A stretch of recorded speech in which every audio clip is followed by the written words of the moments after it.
नमस्कार and welcome two of you in global look. और दोस्तों रिसेंटली एक बहुत ही ज्यादा इंपॉर्टेंट न्यूज आई है और ये न्यूज आप लोग कह सकते हो एक बहुत ही बड़ा जियो पॉलिटिकल मूव जो है वो साबित हो सकता है इंडिया के लिए। दरअसल हुआ क्या है कि टर्की को आप लोग जानते होंगे कि बहुत टाइम से इंडिया के अगेंस्ट में हॉस्टिलिटी दिखाता है। ये पाकिस्तान के साथ नेक्सस बना के बहुत टाइम से इंडिया की जो इमेज है उसको टार्निश करने की कोशिश करता है बड़े बड़े प्लेटफॉर्म पे, इवन की यूएन पे भी। और आप लोग ने सुना भी होगा कि कश्मीर के मैटर में भी अक्सर जो पाकिस्तान है उसको सपोर्ट करता है। सिर्फ यही नहीं, बीच में इस तरीके की भी न्यूज आई थी कि इंडिया में जो मुस्लिम यूथ्स हैं या फिर आप लोग कह सकते हो कि जो भी भटके हुए लोग हैं इस तरीके के, उनको रेडिकलाइज करने में भी कहीं ना कहीं पाकिस्तान के साथ टर्की का भी हाथ है। तो इस तरीके की जो चाल है वो टर्की बहुत टाइम से चलता है। इवन कि इंडिया, आप लोग को पता होगा, हाथ में टर्की में जब अर्थक्वेक आया था तो उसमें इंडिया ने काफी बढ़ चढ़ के टर्की की हेल्प भी की थी। लेकिन उसके बाद भी टर्की की तरफ से इस तरीके की न्यूज आती है कि ये लोग आईसिस के जो टेररिस्ट है उसको पीओके में भेजते हैं। साथ ही साथ जैसा कि मैंने आप लोग को बताया, इंडिया में रेडिकलाइजेशन जो है उसको भी फैलाने की कोशिश करते हैं। तो ये सब चीज जो है ये टर्की द्वारा किया जाता है इंडिया के खिलाफ, इंडिया से द्वारा मदद किए जाने के बावजूद भी। इसको देखते हुए ये जो डेवलपमेंट हुई है ये आप लोग कह सकते हो इंडिया की तरफ से है एक बहुत बड़ा सेटबैक दिया गया है टर्की को। हुआ क्या है मैं बताता हूँ आप लोग को शुरुआत से, लेकिन उससे पहले मैं चाहता हूँ आप लोग मैप की थोड़ी बहुत जो अंडरस्टैंडिंग है उसको ले लो। दरअसल यहाँ पर अगर आप लोग देखो तो ये इंडिया आप लोग जानते होंगे। इससे थोड़ा हम लोग नॉर्थ वेस्ट में जाए ना तो यहाँ पर आप लोग को एक कंट्री मिलेगी, इजराइल। हम सब जानते हैं इस कंट्री को। उसके ऊपर अगर आप लोग देखोगे तो यहाँ पर एक आइसलैंड कंट्री मिलेगी जिसका नाम है साइप्रस। उसके ऊपर यहाँ पर है टर्की और यहाँ पर आप लोग को मिलेगा ग्रीस। और ये जो एरिया है ना इसको आप लोग अगर देखो तो कहा जाता है दुनिया का बहुत बड़ा जियोपॉलिटिकल हॉटबेड। इजराइल का तो अलग स्टोरी है, आप लोग को पता होगा, उसके लिए भी कहा जाता है। लेकिन उसके अलावा भी कई रीजन है जिसकी वजह से इसको बहुत ही ज्यादा जियोपॉलिटिकल हॉटबेड कहा जाता है। सबसे पहले तो अगर आप लोग देखो तो यहाँ पर ग्रीस और टर्की जो है ना इनमें काफी ज्यादा डिस्प्यूट है।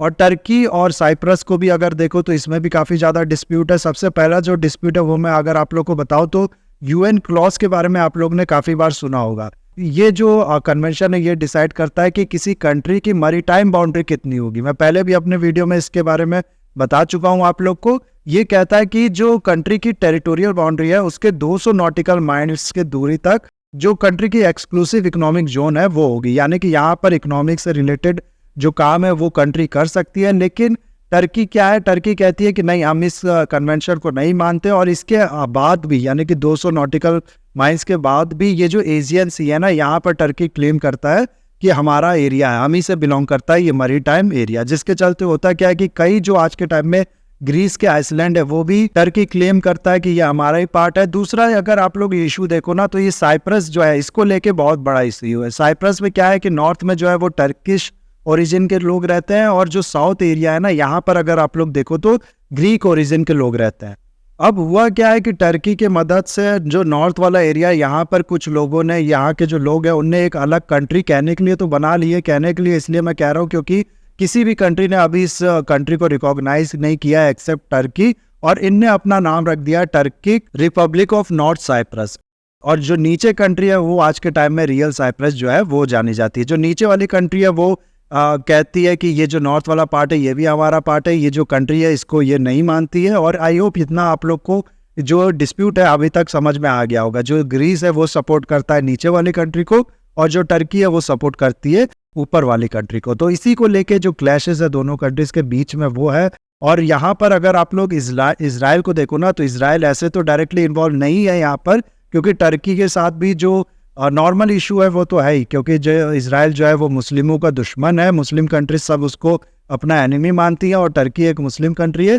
तो इसको लेके थोड़ा बहुत जो एनिमिटी जो है वो तो है ही। लेकिन उसके बाद भी अगर आप लोग देखो तो कोई बहुत बड़ा दोनों कंट्रीज के बीच में आप लोग कह सकते हो कि इश्यूज नहीं है। इन दोनों कंट्रीज के बीच में अच्छे रिलेशन है, अच्छे इकोनॉमिक रिलेशन है, इवन की डिफेंस रिलेशन भी है। तो कहा यह जा सकता है यहाँ पर कि टर्की और इजराइल के जो रिलेशन है वो बहुत ज़्यादा कंफ्यूज्ड रिलेशन है। दोनों को ही नहीं पता कि हम लोग को दुश्मनी निभानी है कि दोस्ती निभानी है। हाल में ही जब ट्रंप ने जेरूसलेम को इजराइल की कैपिटल डिक्लेयर कर दी थी तो उसके बाद से फिर से जो रिलेशन है इजराइल और टर्की के बीच में ये बिगड़ गए थे। इन्हीं सब चीज़ों की वजह से आप लोग कह सकते हो ये तीनों कंट्री जो है, इजराइल हो गया और ग्रीस हो गया और साइप्रस हो गया, ये तीनों कंट्री कहीं ना कहीं जो टर्की है उसको अपनी एनिमी की तरह देखती है। और इन्हीं कारणों की वजह से ये तीनों कंट्रीज ने मिल के आप लोग कह सकते हो कि अपना एक ट्राइलेटरल मीटिंग जो है वो करना शुरू किया है। अच्छा, अभी तक अगर आप लोग देखो ना, तो ये जो डिस्प्यूट है ये था टेरिटोरियल डिस्प्यूट बेसिकली था। लोग क्लेम करते थे एक दूसरी बाउंड्रीज पे, एक दूसरी टेरिटरीज पे, मैरीटाइम टेरिटरीज पे। उसके अलावा आप लोग कह सकते हो कि ये जो रीजन है ये काफ़ी ज़्यादा इंपॉर्टेंट है, एक तरीके से कनेक्टिंग पॉइंट है एशिया और यूरोप का। तो उसको लेके कौन यहाँ पर सुप्रीम रहेगा, उसको लेके डिस्प्यूट था, उसको लेके इश्यूज था। लेकिन पिछले 15 साल में क्या हुआ है ना, कि यहाँ पर बहुत सी ऐसी डिस्कवरीज हुई है जिससे ये पता लगा है कि ये जो एरिया है ये काफी ज्यादा नेचुरल गैस रिच एरिया है। यहाँ से काफी ज्यादा नेचुरल गैस जो है उसको एक्सट्रैक्ट किया जा सकता है, जिसके बाद आप लोग कह सकते हो कि जो इंटरेस्ट है इन सारी कंट्रीज का इस रीजन में वो काफी ज्यादा बढ़ गया। यहाँ पर एक तमार फील्ड है इसराइल में, वो डिस्कवर किया गया है। और इसके बाद ये सबसे पहले फील्ड थी जो डिस्कवर किया गया था। इसके बाद बहुत से फील्ड अगर आप लोग देखो ना, तो यहाँ पर खासकर से इसराइल और इजिप्ट वाला एरिया है, यहाँ पर बहुत ज़्यादा जो नेचुरल गैस के फील्ड्स है वो डिस्कवर हुए हैं। अब इसराइल चाहता है या फिर ग्रीस और या फिर सिप्रस जो है, ये कंट्रीज आप लोग कह सकते हो चाहते हैं कि बहुत जल्दी से ये जो एक्सट्रैक्शन है नेचुरल गैस का इसको किया जाए, इससे इकोनॉमिक बेनिफिट निकाला जाए। लेकिन जैसा कि मैंने आप लोग को बताया, बहुत बड़े रीजन पे यहाँ पर टर्की क्लेम करता है, इसलिए जाहिर सी बात है टर्की इसको पसंद करेगा नहीं। और इसी सब चीज़ों को देखते हुए ये काम अच्छे से करने के लिए, जो इकोनॉमिक बेनिफिट है इसका, इस डिस्कवरीज का, वो अच्छे से लेने के लिए ये 3 कंट्री, जैसा कि मैंने आप लोग को बताया, इनने अपना ग्रुप बनाया है।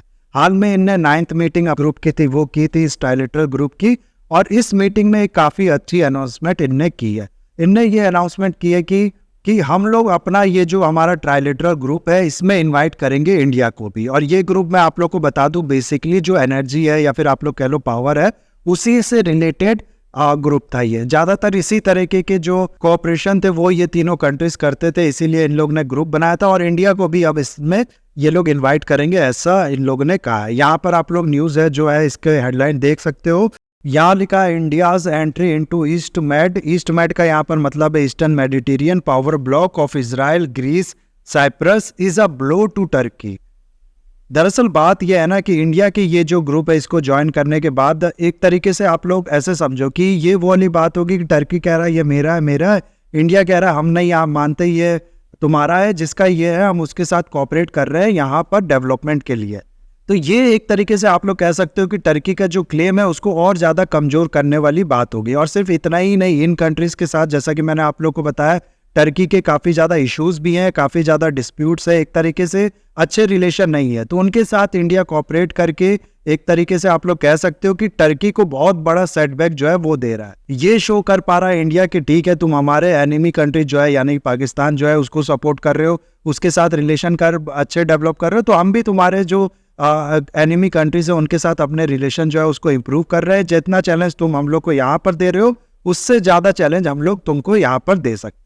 नाउ इस डेवलपमेंट के, इस स्टेप के, इंडिया के इसमें पार्टिसिपेट करने के अगर हम लोग फ़ायदे की बात करें ना, तो एक तो देखो यहाँ पर यह है कि इंडिया की जो इकोनॉमी है वो आने वाले टाइम में काफ़ी तेज़ी से डेवलप करने वाली है। काफ़ी हाई इसकी जो प्रोजेक्शन है वो बताई जा रही है।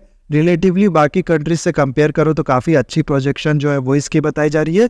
जिसके चलते होगा क्या कि इंडिया में जो डिमांड है वो भी बहुत ज़्यादा क्रिएट होगी, जो ये एनर्जी नीड्स है उसकी। और ये डिमांड फिर यहाँ से आप लोग कह सकते हो कि सपोर्ट कर पाएगा इंडिया के चलते। इन कंट्रीज जो है जिनकी फील्ड्स होंगे या फिर बाकी यहाँ की जो कंट्रीज है उनको भी काफ़ी ज़्यादा फ़ायदा मिलेगा। तो ये इंडिया की जो इकोनॉमिक डेवलपमेंट है उसमें आप लोग कह सकते हो कि थोड़ा बहुत जो फ़ायदा ये गेन कर सकती है वो गेन करना चाहती हैं ये कंट्रीज़। और इंडिया की भी जो डिमांड है वो यहाँ से फुलफिल हो सकता है, तो इंडिया का भी फ़ायदा होगा इसमें। और सिर्फ इतना ही नहीं, अगर आप लोग देखो ना, तो इंडिया भी अपनी कंपनीज द्वारा अपनी जो उसकी एक्सपीरियंस है, जो नेचुरल गैस है उसको आप लोग कह सकते हो एक्सट्रैक्ट करने में, ट्रांसपोर्ट करने में, या फिर इस तरीके की जो इकोनॉमी है उसको डेवलप करने में, वो यहाँ पर शेयर कर सकता है। इंडिया की कंपनी भी यहाँ पर जो माइनिंग है, जो एक्सट्रैक्शन है वो कर सकती है और इसको फिर बाकी जगह यूरोप वगैरह में बेच के फ़ायदा जो है वो कमा सकती है। वैसे ही हम लोग देख रहे हैं कि रशिया यूक्रेन वॉर के बाद जो सोर्स ऑफ नेचुरल गैस है उसकी काफ़ी ज़्यादा कमी होगी, क्योंकि यूरोपियन कंट्रीज चाहती नहीं है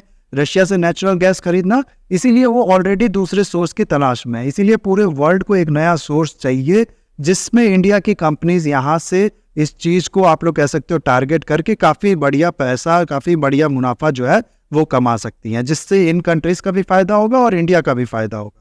इसके अलावा आप लोग को पता होगा कि इंडिया जो है वो आर्मेनिया को, जो कि आप लोग कह सकते हो कि अजरबैजान के साथ लगातार वॉर पे रहता है, क्लैशेस लगातार दोनों कंट्रीज के बीच में होते रहते हैं, और अजरबैजान जो है वो टर्की का बहुत बड़ा एलाई है।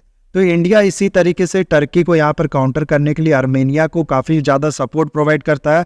हाल में इस तरीके की भी न्यूज़ आई थी कि पिनाका जो मिसाइल है वो भी इंडिया ने सप्लाई की है आर्मेनिया को। उसके अलावा ये जो ग्रीस का आप लोग कह सकते हो, ये जो साइप्रस इशू है टर्की और ग्रीस के बीच में, इसमें टर्की के अगेंस्ट में जो बात है वो करता है, साइप्रस इशू जो है वो उठाता है दुनिया भर में। और सिर्फ यही नहीं, ऐसे भी टर्की को काउंटर करने के लिए जो अरब नेशन है उनके साथ इंडिया अपने जो रिलेशन है उसको इम्प्रूव किया है। तो इस तरीके से बहुत से सेटबैक जो है वो टर्की को दिए हैं इंडिया ने। और उसी में से अगर आप लोग देखो तो एक और ये जो डील है, जैसे कि मैंने आप लोग को बताया, एक तमाचा है टर्की के ऊपर।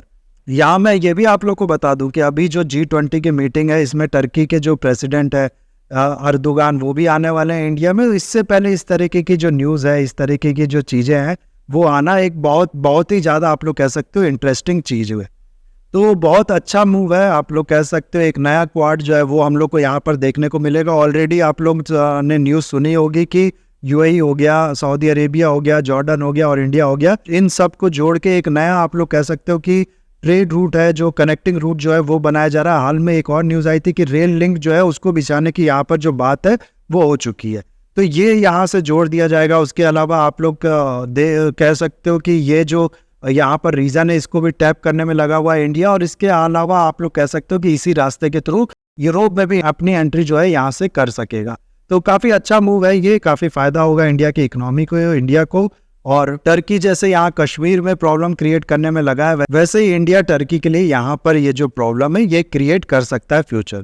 तो ये था पूरा video guys. I hope video आपको अच्छा लगा होगा। इसे लाइक, कमेंट, शेयर, सब्सक्राइब जरूर कीजिएगा। That's all, have a nice day, take care.